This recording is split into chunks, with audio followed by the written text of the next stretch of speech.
Hey everybody, I'm going to talk a little bit about chemical reactions and the complex proteins that make chemical reactions happen in living things.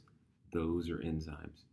Hopefully some of this is going to be review for you, and then we're going to have what is probably some new learning for most of you when we get into some specifics about enzymes. And if you want to see an enzyme live and in action, you can click on the link down there that's on the PowerPoint. So you have to grab the PowerPoint file from the Google Drive folder that I shared with you, but it's a kind of a gross out video if you want to know the truth. Okay, so chemical reactions are processes that take place when molecules collide with one another, and the collision between the molecules causes some of the atoms that make up the molecule to rearrange and new substances to form. So 3 different chemical reactions are depicted on this slide. And in all cases, we start off with these certain molecules that we call reactants. And the atoms that make up those reactants come apart from one another in the original molecules and then rearrange to form new molecules, new substances. And that is what happens with all chemical reactions. Reactants is the name we give to the substances that we start with. Products, the names of the substances that form the new substances. So in this reaction, the combustion of methane, that's natural gas. We have the CH4, methane, combining with oxygen. Those bonds that hold the methane and oxygen together are broken, and those oxygen, hydrogen, and carbon atoms rearrange to form carbon dioxide and water. And so a chemical reaction has taken place because we have new substances that are formed. If we count the atoms, we'll see that we have the same numbers of carbon, hydrogen, and oxygen atoms on both sides of this arrow. The arrow is showing the process of the reaction. And that is because the law of conservation of matter is always obeyed in chemical processes like this. Atoms don't just disappear into nothing, and they don't appear out of nothing. So whatever atoms we start with, we would have those same atoms at the end.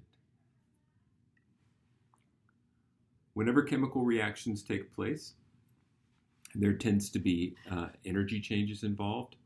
Often, energy is released when a spontaneous chemical reaction occurs. Lots of chemical reactions that are important to life don't occur spontaneously, but we have ways of making them happen. But there are some reactions that happen spontaneously where the opposite is true in terms of energy. Rather than energy being released in the process, energy is absorbed. It requires energy to get the reaction to happen. In the case of the combustion of methane that we talked about, you're probably familiar that this is an energy-releasing reaction. Those kinds of reactions that release energy are called exothermic. Exo means outside or out. Therm means heat. So thermometers are measuring heat, right? And so an exothermic reaction gives off heat. In the case of this combustion of methane, it gives off heat in the form of, or it gives off energy in the form of light and heat in that fire.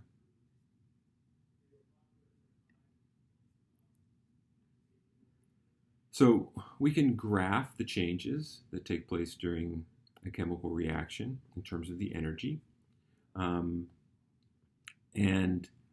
for all chemical reactions, to get the reaction started, there is an initial input of energy that's required. And that energy is called the activation energy. So to get the methane to burn on the stove here, or on your barbecue grill out in the backyard, you may know that you need a starter. We just have the gas, the methane, and the oxygen mixed together. It doesn't necessarily burn.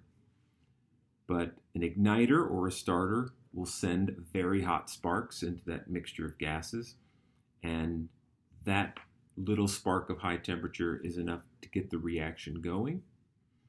And then once that fire is lit, it's self-sustaining because the energy from the fire provides the activation energy for the next round of reactions to happen.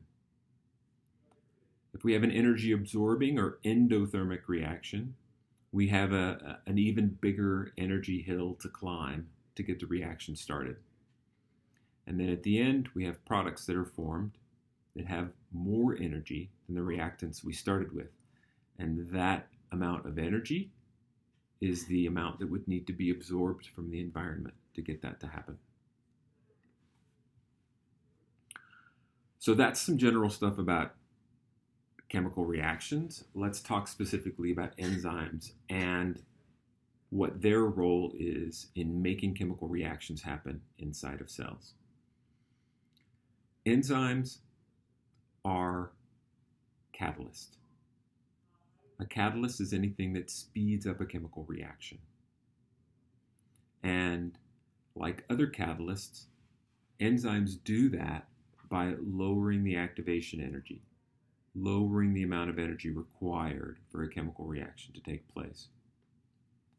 So back here, when we had our methane and oxygen, when methane molecules and oxygen molecules bump into each other at low temperatures, there's typically not enough energy to get the reaction started.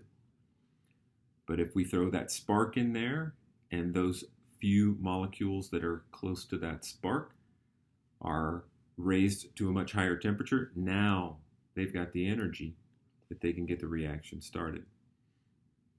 Well, an enzyme lowers that amount of energy that's required. So now, maybe without the spark, without the added energy, a chemical reaction can take place. So that just means more of the collisions that would take place between molecules would be of sufficient energy to get a reaction going. Enzymes are proteins. Proteins are large, complex polymers made up of amino acid monomers. Amino acids come in 20 different flavors, 20 different kinds of amino acids. And how those amino acids are put together in a chain will determine the shape and the characteristics of that protein. Enzymes all have complex three-dimensional shapes, like the one pictured on this slide.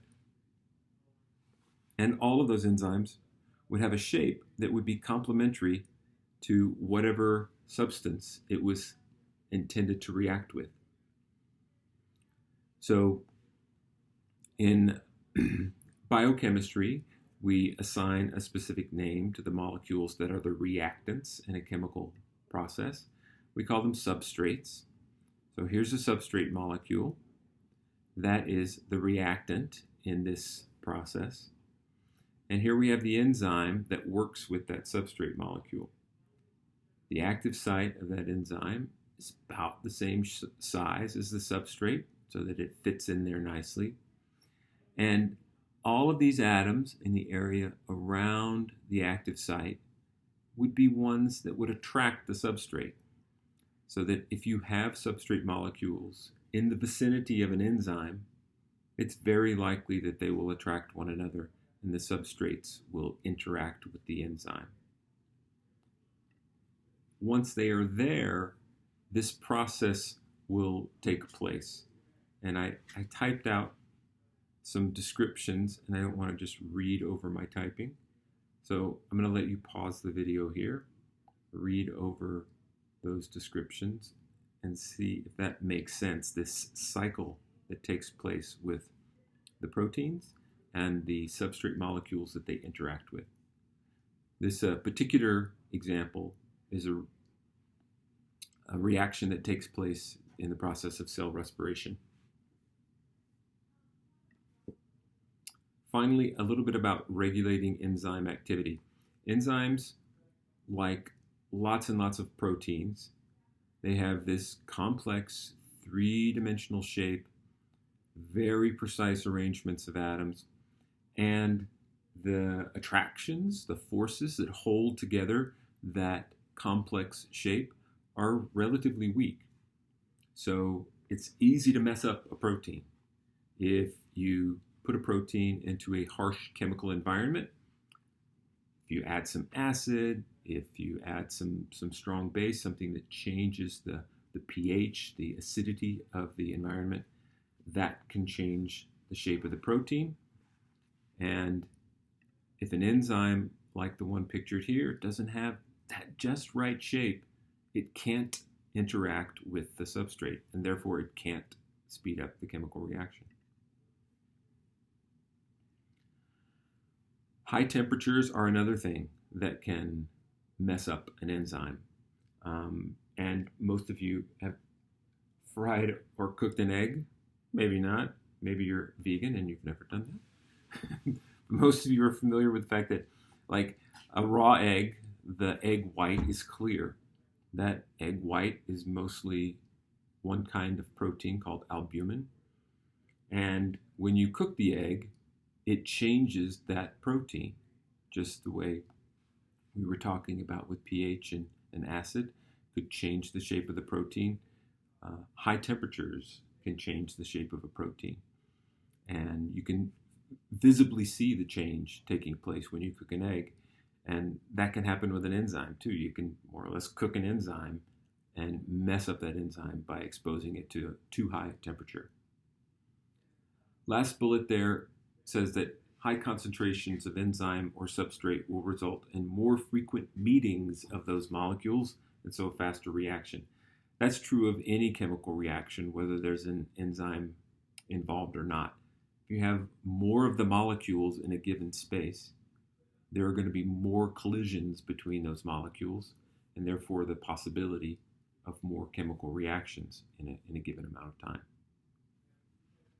All right, that's it for now. Bring your questions, your thoughts, and your curiosities to class with you next time. See you soon.